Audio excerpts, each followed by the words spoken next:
Hello, I'm Julie Swenson, Managing Director of Forward Theater Company in Madison, Wisconsin.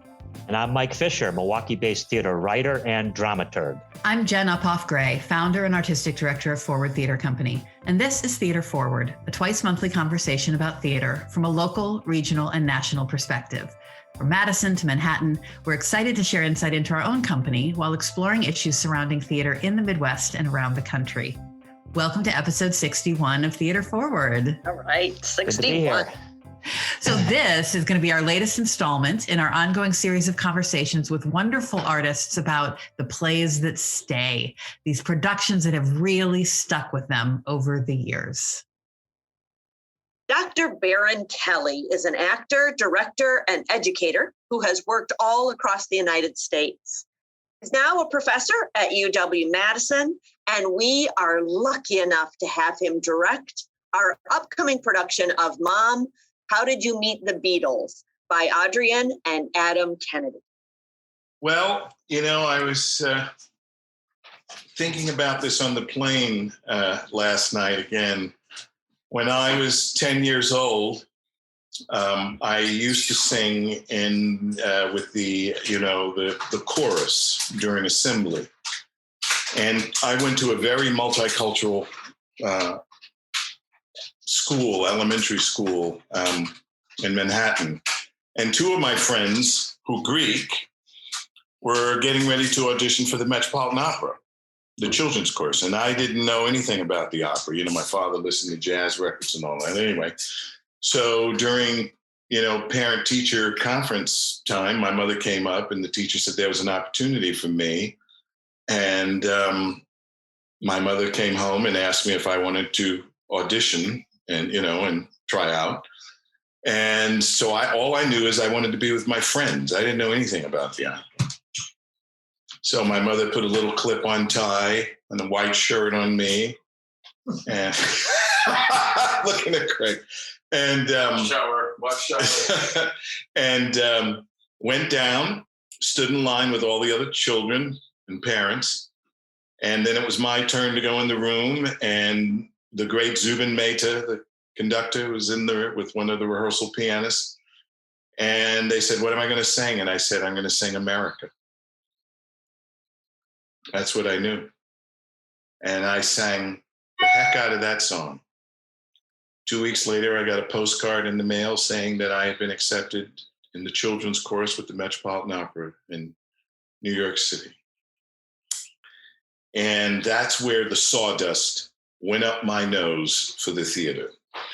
Spectacle, being 10 years old, learning all of those different languages, Spanish, French, Italian, whatever. I was in about 4 or 5 shows. The security guards used to chase me and my friend Chris. One of my other friends made it. The other guy didn't, but Chris Calfian and I, they used to chase us around the building, the Met, because we used to go into we used to get into the costume shop and steal all the bald pates from the monks and all that, And oh my God. And, I wear glasses. So before I would go out on stage, they had to take my glasses off, right? But I do remember that first instance of going on that stage and the lights hitting me. And, the blocking was one thing because, it's fine. But the vastness of the Met and the lights hitting me and all of that sort of stuff. And so that's pretty much where it started, I think. That as a matter of fact, I know that's where it started. And the operas that I did, I love listening to classical music. So that's a part of my DNA, besides being a musician. So that's my story, actually. Is that something? Oh, That's amazing. how long did you do that for? 2 years. Carmen, Tosca, La Gioconda, Hansel and Gretel. Whenever I hear Carmen, avec la gadu montanta, nous arrivons, nous voilà. I wish our podcast listeners could see our faces right now. That is really a unique story. So many people get started on, the community theater or like their third grade show at the cafetorium. and you got to sing at the Met. Well, That's amazing. Here's something that I learned after the fact. The great Maria Callas went to the same elementary school. Oh, wow.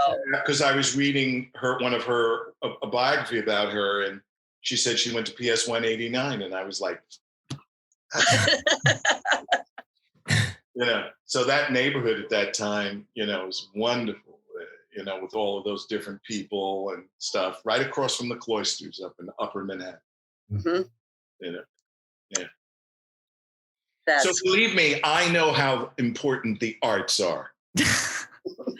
When people talk about children, believe me, I know. I'm a big advocate for that. Huge advocate. Yeah. Well, I love any story that reclaims the sort of populist origins of opera, which just gets like so much like Shakespeare with straight theater. I mean, I'm so tired of things that get turned into these highfalutin, preserves of the knobs, and they're not. I mean, opera is something that should be and was and forever will be, if people take it the right way, something that's for everybody and that it appealed to your 10-year-old soul on some level after you got into it, just is awesome. I mean, certainly during, the past 16 months, with BLM and a lot of other things, I've listened to a lot of classical artists of color and talking about, their discipline. And I've even listened to Leontyne Price and others, George Shirley talking about this. And we're just living in a different time right now. I don't know. It's just, I'm glad that I had that experience when I did, and that my sensibilities were formed at the age of 10 years old with all the different friends. I mean, I went to shul. I went to shul with my friends when I was, 11, 12 years old. You know what I mean? So I grew up around everybody, but that's my experience. And a lot of other people don't have that kind of experience. So I was very, very fortunate. My father was a construction worker. He worked with a crew of guys, 25 years. They were first generation Irish, Italian, German. Those guys didn't go to college. They drank hard. They smoked a lot. They argued with their wives. But one thing that was instilled in us kids was a sense of doing what you need to do for the family, So, yeah, I've been very fortunate in my life. Very fortunate. Mary MacDonald Kerr is a Milwaukee-based actor and director. Forward audiences know her as the director of Mary Jane and for her role as Emily in The Lifespan of a Fact. Good morning. I'm here to talk about my incredible experience directing West Side Story at Hope Rep in the summer of 2019. And I'm probably going to cry a couple of times even talking about it. So it's 2019, pre-COVID, pre-George Floyd, pre-protests, pre-election. But in the midst of some pretty ugly conversations and experiences in this country about immigration, Puerto Rico itself was recovering from, trying to recover from the devastation of the couple Irma and Maria that really devastated the country. And Lenny Banavez, the artistic director, and this was before the Broadway revival. This was before the movie. Lenny always does a musical. Hope Rep was just starting under his leadership, and he thought he would like to have a production of West Side Story that was mostly about, not so much about Romeo and Juliet, not so much even necessarily about race, but about immigration and us and them and Americans versus others. And he set out he traveled all over the country to cast incredible people. He's an amazing person when it comes to hunting down just the most talented people that come work for him. It's kind of amazing. And because the cast is, 99% young people, the cast ended up being mostly MFA students. And then I came in, and I don't know if many people know this about me, but I do direct musicals. And it's really just my favorite thing to do is to direct musicals full of young people, because the drug of youth, and live music is just, I can barely stand it. And I had directed Urinetown and Mother Courage at Carthage, and was just kind of beside myself to be asked to come to West Side. And I was raised on Broadway musical soundtracks in my home, and I knew every note of the whole piece. And, West Side has so much music in it. It was really kind of cutting edge at the time with all the connective tissue music and all the music that was, underscoring dialogue, and was so orchestral and unbelievable. And we wanted to scrub off all the barnacles and make it back to its more original intent of being a play that, yes, the Romeo and Juliet thing to hang your hat on, but it's so much more than that. I mean, R&J is about a couple of rich families that have a feud, and West Side is about race and poverty and class and sharing and greed, and there's the stakes are so much higher in my estimation. And we did a lot of research about this real, legitimate historical time in the country where, between 1945 and 1955, literally half a million Puerto Ricans came from Puerto Rico to live in New York City. So the second generation European kids that had staked out their neighborhoods, and it was already super crowded, suddenly had 500,000 people who didn't look like them and didn't speak their language trying to also live there. And the fact that they were actually Americans didn't really count very much because it wasn't really immigration, because they're all United States. But that, and they literally started murdering each other. We're kind of used to it now, but that whole forming of gangs and fighting, not for drugs, not for money, right? Just for their little piece of ground, because that's all they had, because everyone was poor. And so we really wanted it to look that way. The kids, we did a lot of research in the photographs. Everyone was kind of dirty and grubby and worn out and looked older than their years. And so our design was that. And so I came in excited and thrilled beyond measure, and looking back, kind of arrogant about how I was going to teach this group of people all this stuff about these, our history and the evils of racism and classism and immigration, being the old white lady that I am. And we started rehearsal, and please know throughout this story that we all, no love was ever lost. Everyone stayed in love with each other. We ended up on the end better, all of us better for it, and had a remarkable production. But the layers that had to get discussed as we proceeded through this were treacherous. And, first we started talking about the dynamic of the actual time in history. Then because of that, Lenny worked very hard to cast a very diverse cast and a very authentic cast. We had African-Americans playing jets, which you might not necessarily think about, but that made a dynamic that was we had to really get our brains around that. And so we went from talking about historically to the experience of these young people in the world today. And then we would butt up against the experience in the rehearsal room with each other in biases of the cast. And then the safety of a bunch of young people trying to really inhabit people who have terrible instincts about race and are saying, the script of the Broadway show, the original Broadway show, is much spicier than the movie, the original movie. There's a lot more discussion and open discussion. And so creating a safe space for young people to go, discovering their inner hateful person, to be able to slang at each other and nasty words at each other, and have that be safe.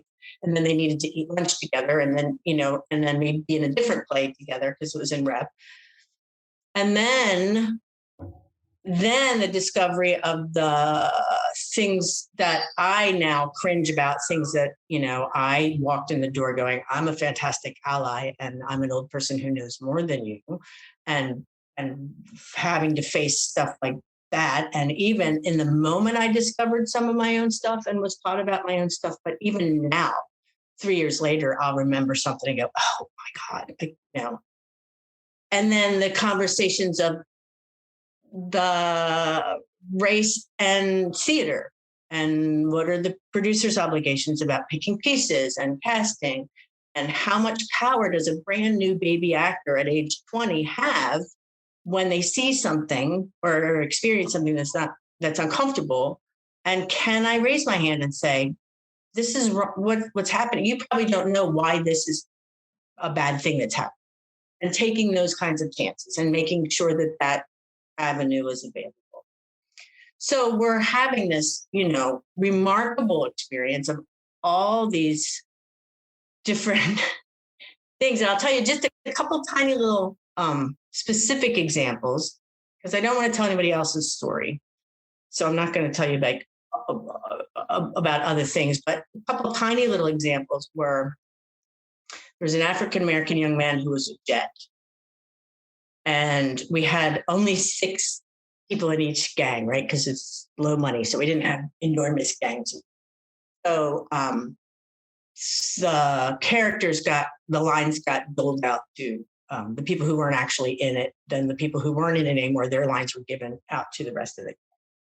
And in the scene where Anita's being abused in Doc's drugstore, it turns out that this young man had the line about passing. She says, please let me pass. And he says, oh, you can pass. And it's this reference to passing for white, really. That's what the intention of the line was.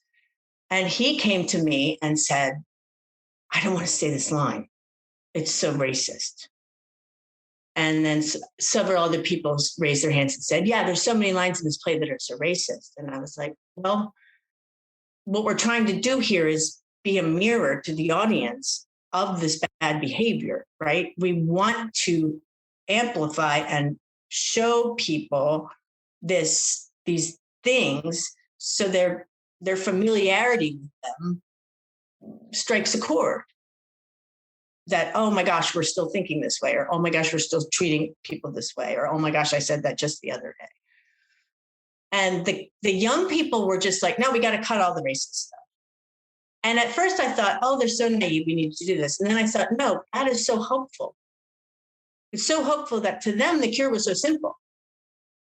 Just get rid of it. We won't tolerate that. And so having that discussion, and then this discussion went further as to, well, I, as a Black boy, would never say that. And I found myself saying, oh, well, you might, because maybe you would be more familiar with even the treachery of passing and what a bad thing that would be, and how, like, you're willing to insult her. So you would say this horrible thing to her. And he kind of nodded and went away. And now I look back and go, who the hell am I to tell him what he would have done, what any Black person would have done in that situation? And he finally came to me, like, in the middle of tech and said, I cannot say this line with my mom and dad. And I was like, well, you won't. And we figured out somebody else to say it, but it really took him, it took him begging me for me to hear what he was really saying. And he took a big risk coming to me to say that, and I'm glad that he felt comfortable saying that. And another example was that, so the list of names of the who's in the Jets and the Sharks are all wacky, and some of them are kind of racist. And like, there's a character of a jet who's called Arab, and we didn't have one because we only needed 6. And I just was like, let's get rid of that one because that's so jarring to hear that. And in my mind, this list of Sharks names were just these Spanish words, right? Because I didn't do my homework. And, close to opening, a young man came to me and said, my name in the play is basically the N word in all Hispanic. And it was Indio. And I thought, doesn't that mean Indian? He said, yes, technically it means that, but what it means when people hurl it at each other is that you're the lowest of the low when it comes to any sort of hierarchy. And it's a really big slur, and it's only used to hurt people. and it shouldn't be in here. And I was like, well, you can have any other, go to the list, pick a name you want from the list. And the programs are already printed. And he was like, my family's going to see my name in this, is that I'm playing this thing. And I said, I'm so sorry. And then I was like, I should have done my homework. I didn't do my homework.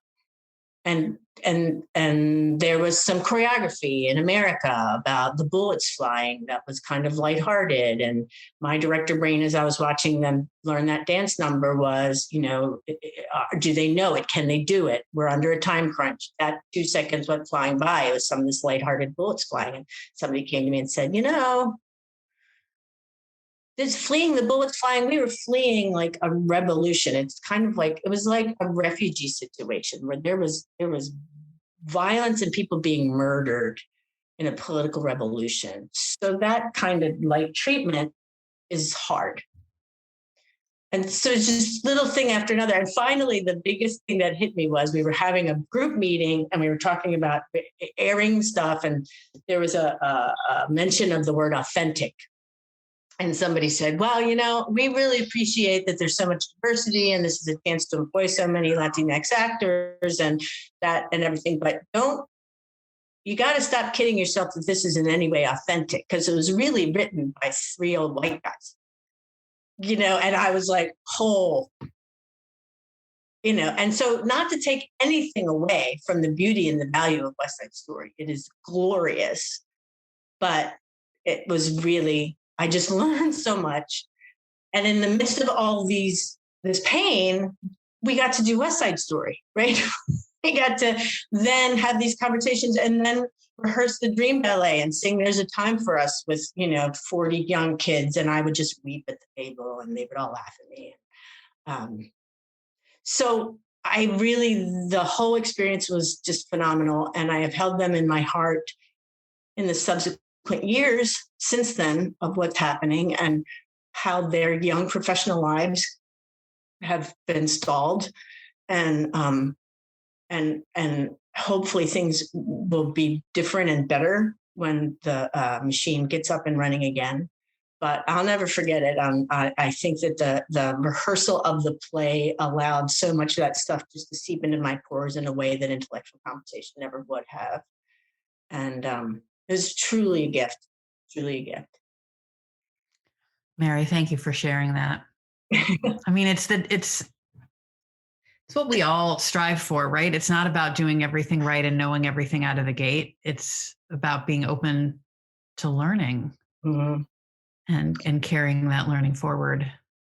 And learning that you have stuff to learn. Learning that you have stuff to learn. Mm-hmm. Right. And I feel like we've made great strides, and then it took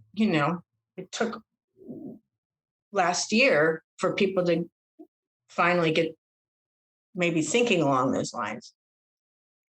And I was so much more ready to learn more than I would have been without that.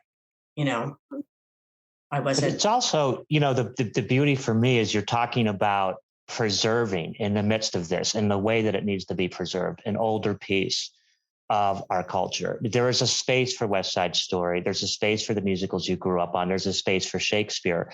It's learning how to have the kinds of really difficult conversations that you had, and great work in whatever era it was produced can still speak to us when you have directors like you who are as open as you obviously were, to help us understand in a new way what these pieces can be all about. That's so inspiring to me to hear that.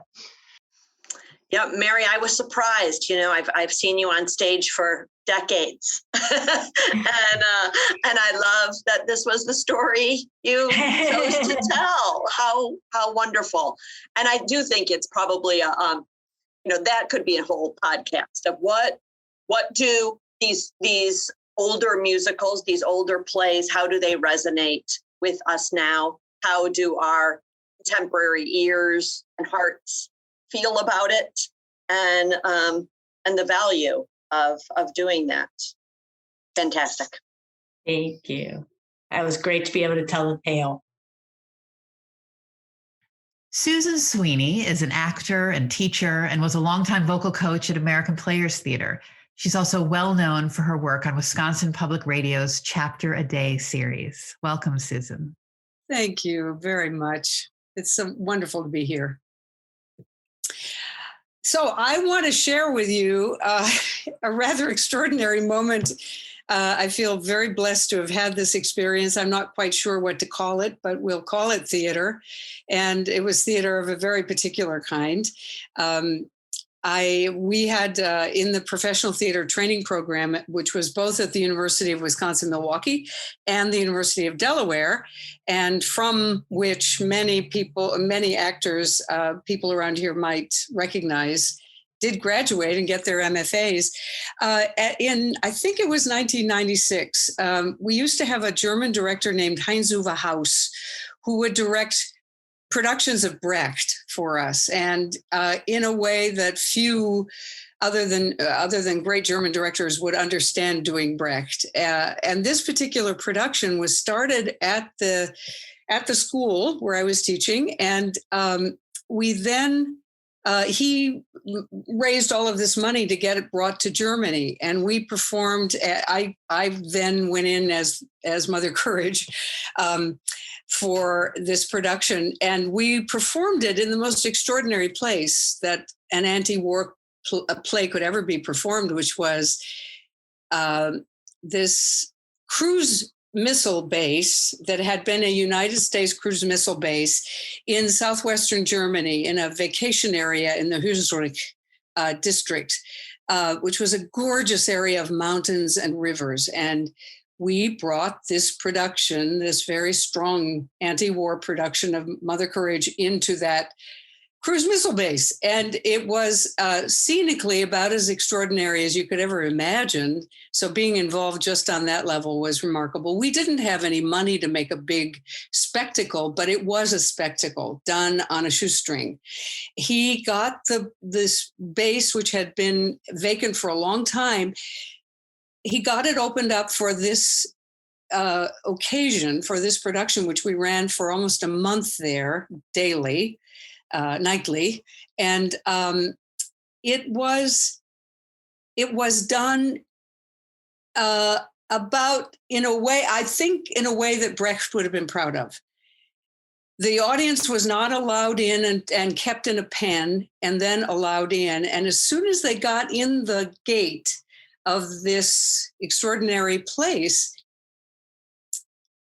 the Mother Courage's wagon came down the road. So this base is acres and acres, hundreds of acres of roads, towers, and mostly these concrete bunkers covered with earth.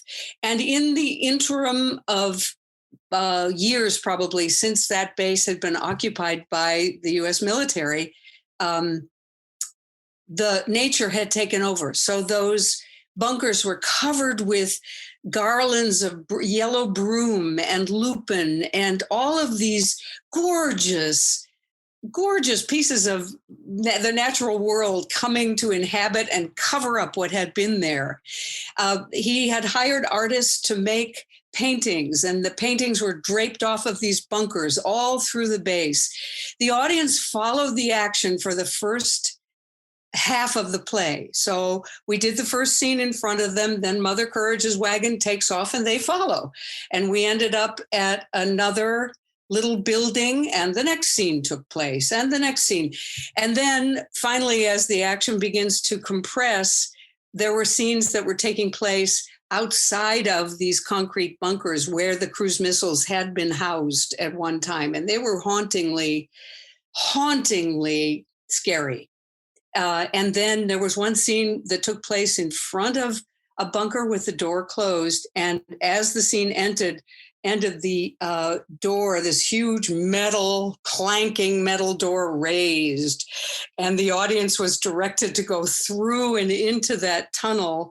And the next scene took place on the other end of the tunnel, which had been opened up. They were outside the tunnel. And at the end of that scene, the doors clanked shut like, you can imagine this crashingly metal sound, and that happened right behind them. So all of this was happening the first act. They would follow the wagon, then scenes would take place. And we had a little electric piano that was on a wagon that was following behind Mother Courage's wagon, so that when songs happened, this piano was there with a musician playing it. And then they were invited, then the audience was invited into a bunker for a hot beverage. This was spring in a mountainous region, so it was quite cold. And the Germans all brought these big bags of rain boots and umbrellas and outerwear as it got colder and colder during the evening. The lights were done from a conning tower. Our lighting designer had been able to get enough electricity to actually light these vicinities. Then the second half of the play took place in front of the audience, sitting in bleachers. So the cast of 10, 15 people, I don't remember how many we had, would be coming and going in front of them. And then there would be scenes that would happen at, 50 yards away, 100 yards away. And the climax of the play is Katrin, Mother Courage's daughter, is killed.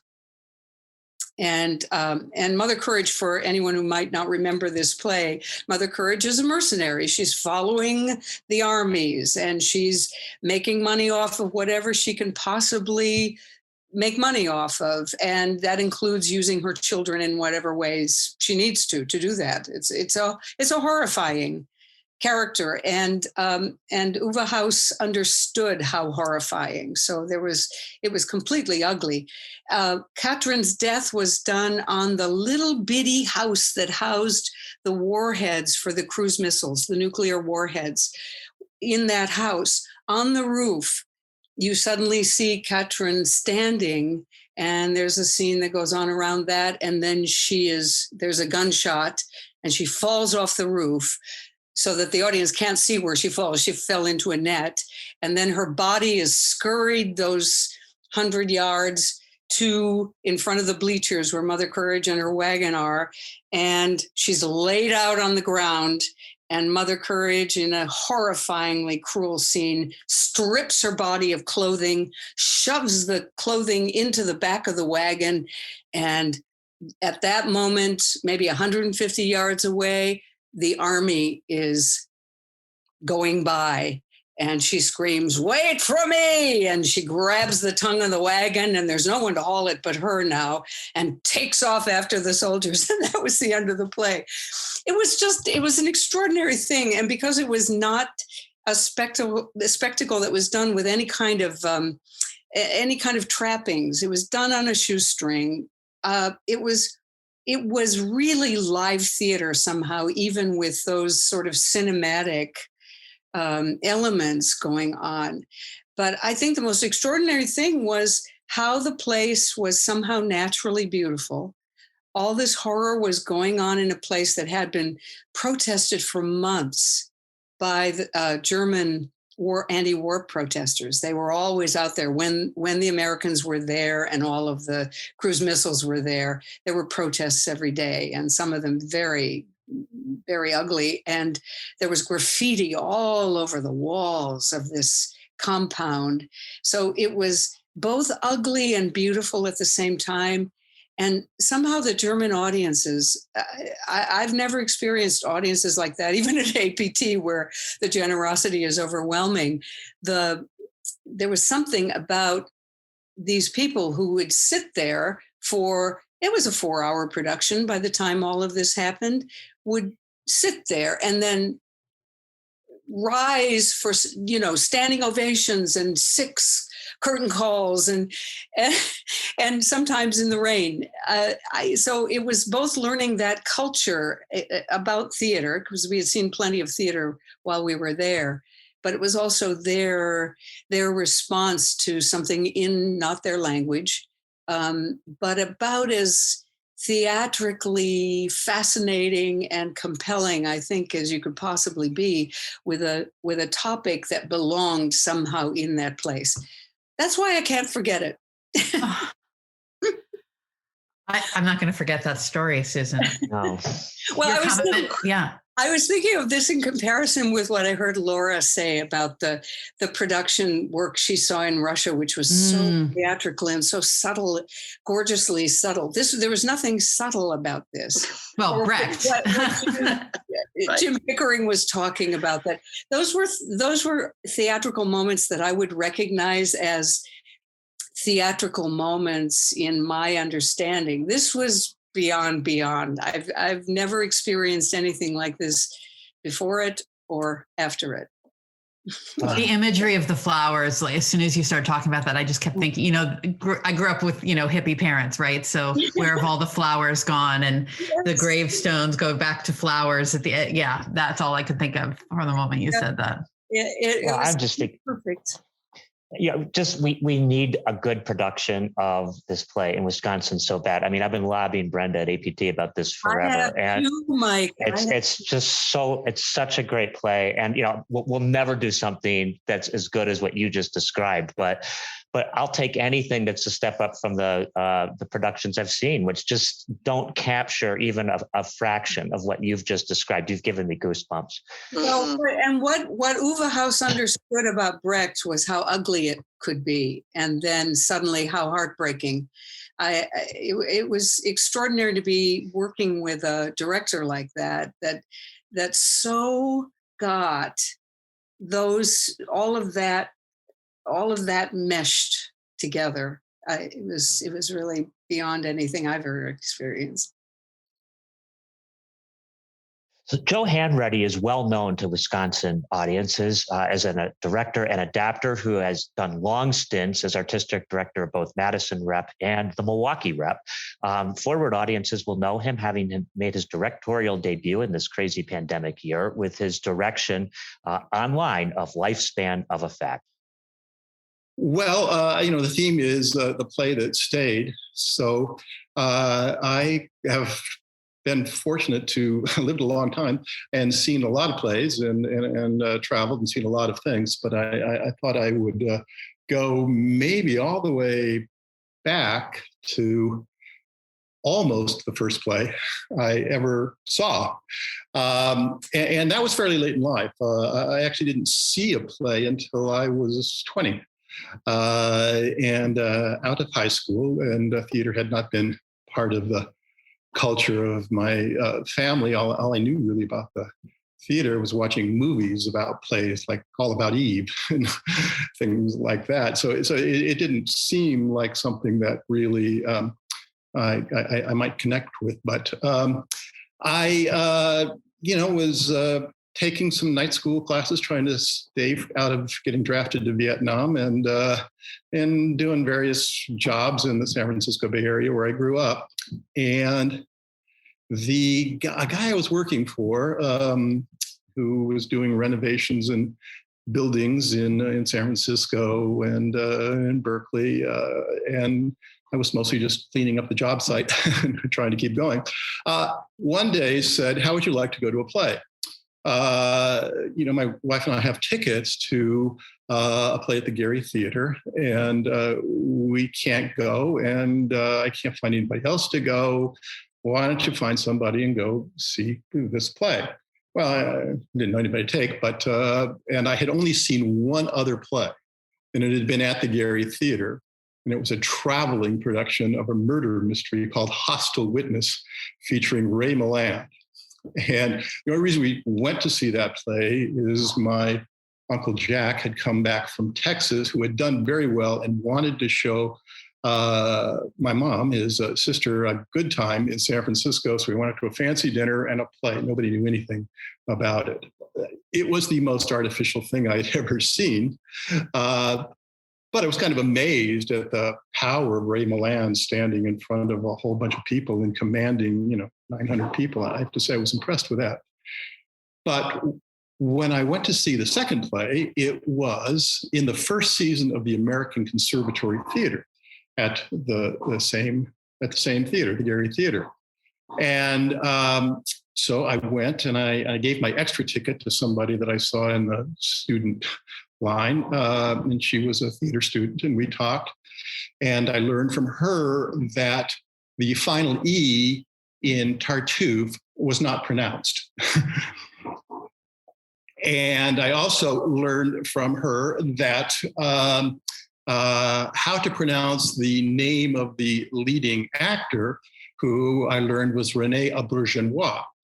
That was tough to pick up on the page. And so, and it started, and it was the most entertaining thing I had ever seen. I mean, he was athletic and brilliant, and everybody in this huge ensemble was doing the same thing. The audience loved it. I laughed, and actually there is a little bit of melodrama in the play. The father separated from the son. I was having relationships with my father then, and it actually made me cry at one point when the father reconciles with the son, and the rhymed couplets were so clever. And what impressed me most was this large ensemble of people just really enjoying what they were doing. And I thought, I had this little flash in my mind, boy, that would be just really a fun thing to do. And I was, sort of interested in vaguely arts things. It was, the late 60s in San Francisco. And music, had been mostly what I did. I went to the Fillmore Auditorium every weekend in the Avalon Ballroom, tried to play guitar in a band, and I was always the last person to pick it up. And I never picked it up well. So, if you're going to have a career in music, you should be the first guy in your garage band to pick it up, not the last guy. But I liked it so much and I was taking night school classes in community college. And so I actually arranged to take a drama class.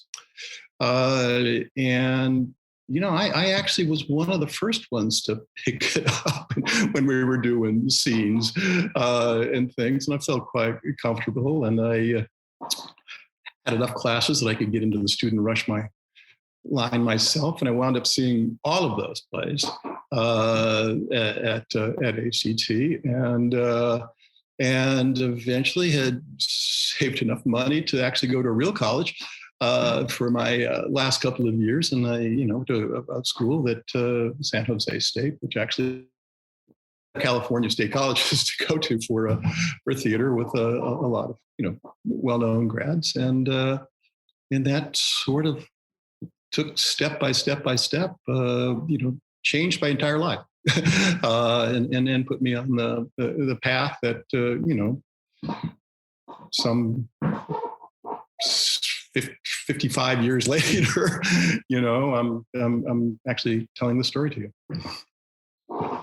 Oh, thank you, Joe. I love that. So I absolutely assumed that you are doing something that you had planned on doing since you were 5 years old. That's how I pictured the trajectory of your career. No. How fascinating that was not the case. No. I mean, things happen to change your life. I thought, I would find a trade. That was sort of the path that I was on. Yeah. I love thinking. Go ahead, Jen. I was just going to say it's the perfect age to be exposed to that kind of company's work. Because that's about the age I was when I decided I wanted to be a director. It was because I was on campus with American Repertory Theater and seeing the incredible directors and actors. I mean, it was the time when Andre Serban was in directing, and Joan Nicolaitis and Anne Bogart, and Cherry Jones was performing, and Tommy Dara and Steven Skybell. And you see all these folks working, you're like, oh, that would be fun. That would be incredible. Yeah. I just love thinking about the number of people, Joe, both in Madison and Milwaukee, through all your years as artistic director, who probably have stories a lot like yours because of the work that you brought to us. Oh, that would be nice. Pretty cool. Yeah. Yeah. Well, I know it was René Auberjonois was a particularly charismatic actor, and I later just met him a few times, and he was such a lovely guy. And it was only maybe 3 years ago that I was at the Utah Shakespeare Festival, and his daughter Tessa was was in the company of her party. I actually told her story, and she looked across to me and she said, "Thank you. I have to tell you, I've heard that story 10,000 times from other people," because, that was a sort of a legendary at the time production. And, it was really the beginning of American big ensembles. Well, I should say it's the beginning of America, more of a modern beginning, I guess, of American big ensembles, and what William Ball had sort of accomplished with the company really. I think a lot of what we're doing, certainly at Milwaukee Rep, where Renee also worked, are an outgrowth of the Guthrie and an American Conservatory Theater. Thank you, Joe. What a great story. Yeah. It was fun. Wonderful. That is it for this episode of Theater Forward, a conversation about theater in Wisconsin, the Midwest, and America. Thank you so much for joining us. I'm Jen Uphoff-Gray. I'm Julie Swenson. And I'm Mike Fisher. Our podcast is produced, and these stories you're hearing are made possible by Scott Hayden. You can follow or share your thoughts with us on Facebook and Twitter at Theater Forward, as always, with an ER. And if you enjoy this podcast, please don't forget to subscribe to us on Apple Podcasts or wherever you might tune in. And be sure to leave a comment. We'd love to hear from you. We're so grateful to have you listening, and we will be back soon for another Theater Forward conversation.